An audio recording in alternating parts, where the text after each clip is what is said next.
사는 게 고통스럽다고 느껴지나요? 저도 그렇습니다. 그래서 고통에서 벗어나기 위해 발버둥을 쳤죠. 하지만 고통은 벗어나려 할수록 더 질척거리며 다가옵니다. 사람이 노력을 하면 좀 나아져야 하는데 고통은 나아질 생각을 안 하죠. 슬프게도 많은 사람이 결국 고통에 파묻힌 채 삶을 살아갑니다. 젊었을 때는 고통에 반항이라도 하지만 30대, 40대가 넘어갈수록 점점 체념해 버리죠. 그러나 설령 체념했다고 할지라도 지금부터 그 생각이 바뀔 수 있을 겁니다. 오늘은 고통을 다른 관점에서 보는 방법을 이야기해 보려 합니다. 단순하게 그냥 참아라 라는 게 아닙니다. 어려운 철학적 용어를 남발하는 것도 아니죠. 저의 경험과 철학자들의 유명한 말들을 통해 고통에 대한 폭넓은 시야를 전달해 드리겠습니다. 그럼 시작하겠습니다.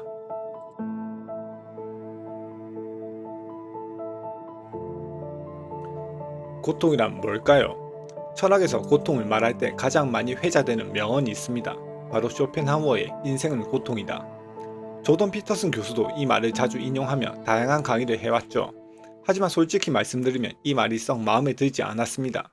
마치 내가 지금 지옥에서 살고 있나 하는 느낌이 들어서였죠. 고통을 명확히 정의하기 어려운 이유는 사람마다 그리고 그날의 기분에 따라 고통을 받아들이는 정도가 제각각인 탓도 큽니다.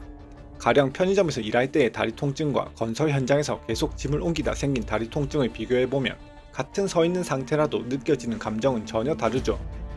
편의점에서 일할 때는 서 있는 게 그렇게도 힘들었는데 건설 현장에서 무거운 짐을 나르다가 가만히 서 있으면 그리 행복할 수가 없거든요.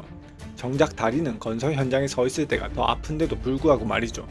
똑같이 서 있는 동작이라도 우리가 일한다고 해석하면 고통스럽고 쉰다고 해석하면 행복이 될 수도 있는 아이러니. 결국 고통은 통증의 강도보다는 해석하기 나름이란 뜻이죠. 철학자 시몬 베우는 이렇게 말합니다.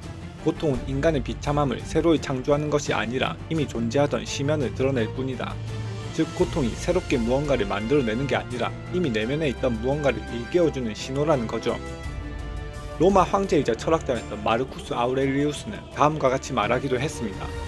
네가 겪는 고통은 외부에서 온 것이 아니라 네가 그렇게 느끼도록 경고하는 내면의 시도일 뿐이다. 조금 아프고 불편하더라도 가만히 있지 말라고 알려주는 신호, 지금 상태에서 벗어나 다른 상태로 진입해라는 신호. 결국 고통 덕분에 우리는 몸을 움직이고 변화를 시도하고 스스로를 단련하게 됩니다.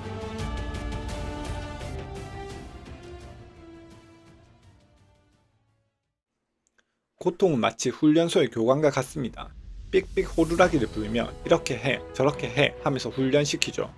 만약 고통이 존재하지 않았다면 사람은 어쩌면 꼼짝도 하지 않았을지도 모릅니다.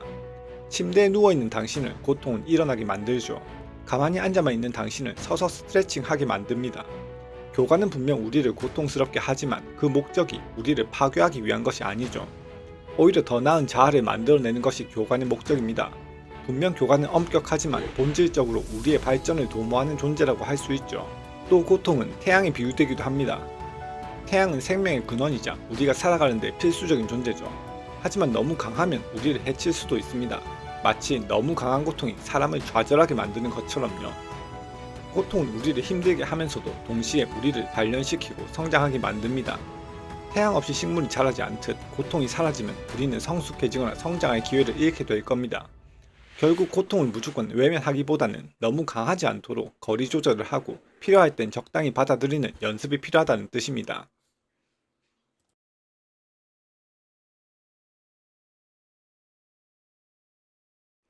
고통에는 또 다른 얼굴이 있습니다.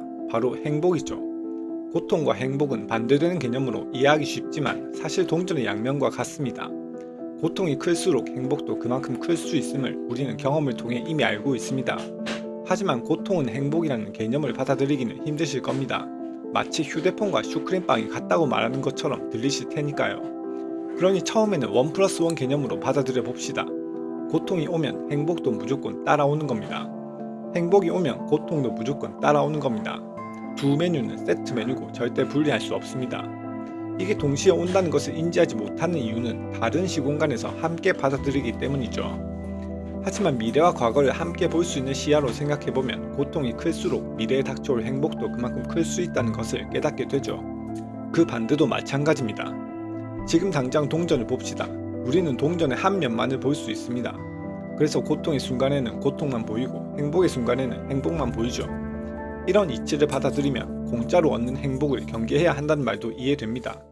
거저 얻은 돈은 빨리 쓰라는 옛말은 사실 행복을 빨리 흩뿌리라는 뜻이기도 합니다. 그럼 큰 행복을 가지려면 무엇을 해야 할까요? 큰 고통을 받아들이거나 여러 번 작은 고통을 받아들여야겠죠. 그렇게 우리는 고통을 받아들이는 연습을 할 필요가 있습니다. 고통을 단순한 불쾌한 감정이 아닌 행복의 열쇠라는 것을 알고 고통과 행복을 단순히 이분법적으로 나눌 것이 아니라 둘은 빛과 그림자처럼 서로 얽혀있음을 안다면 삶의 모든 순간, 그것이 설령 고통스러운 순간이라고 할지라도 행복으로 받아들일 수 있으실 겁니다.